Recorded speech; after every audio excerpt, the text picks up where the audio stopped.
Welcome to Ted's Tech Talk. Thanks for coming by and hanging out with us. We're going to talk about a few various things.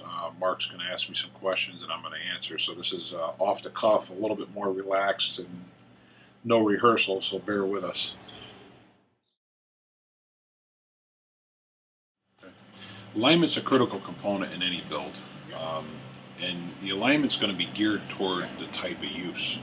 We do drag race alignments and we do road race alignments and autocross alignments. And the specs will vary from racing venue to racing venue. Um,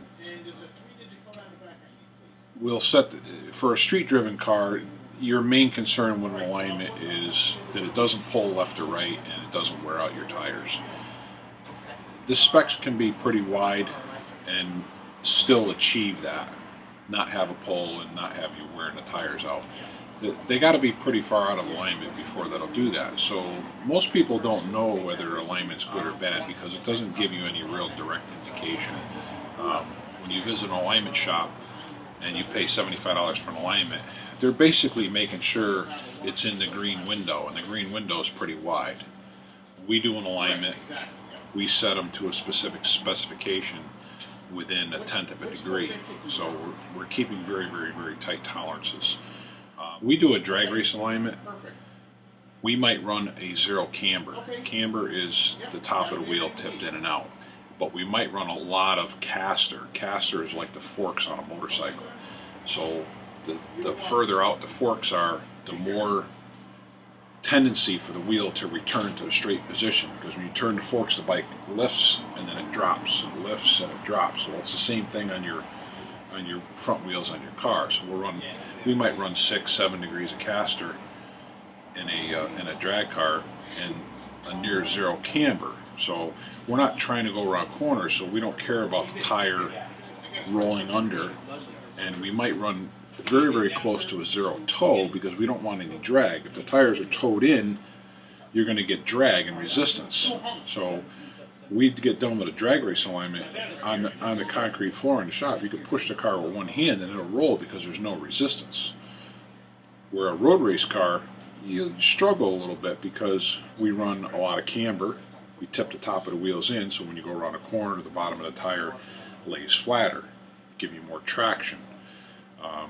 We do run a fair amount of caster in some cars, and the same thing with the rear wheels on the four-wheel alignment cars. We'll run a lot of camber for a road race car. Drag race cars, you want your wheels straight up and down. Road race cars, you want the top of the wheel tipped in to get maximum traction around corners.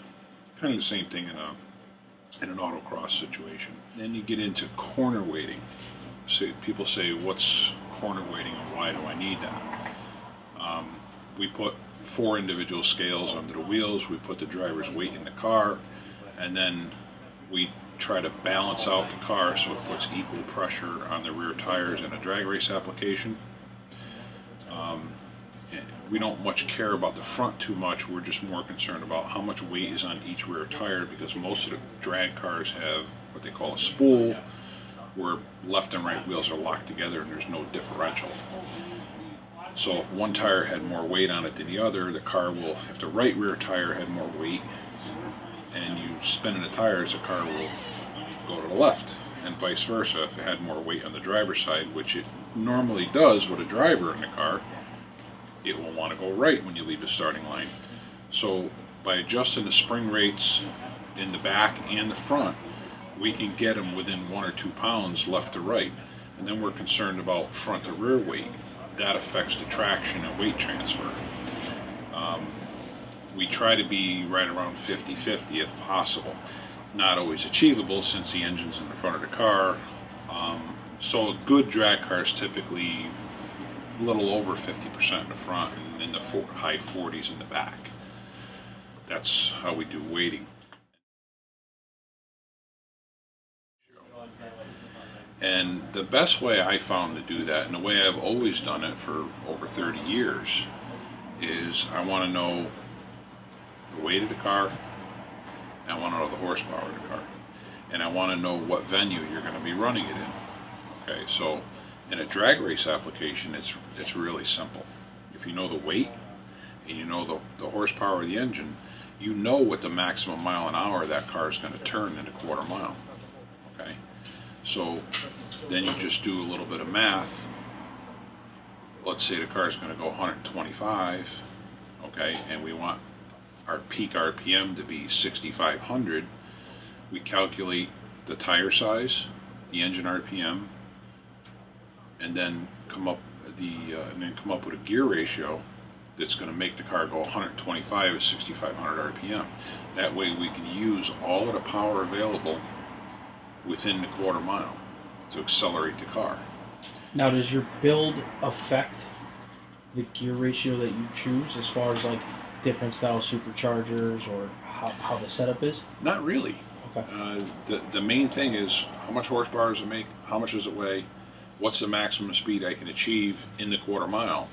Okay, if you're running a quarter mile, if you run an eighth mile, you're going to run even steeper gear. So this calculator, can tell you, if you know the mile an hour you're going to achieve, the distance is irrelevant. If you want to get to 130 miles an hour as quick as you can, you want to gear it right to 130 mile an hour. Well, that concludes today's tech session. Thanks for stopping by and hanging out with us. Please, if you have any questions, put them down below. We'll try and answer them for you. Be sure to hit the like button and subscribe button, and visit again with us next week. Thanks very much.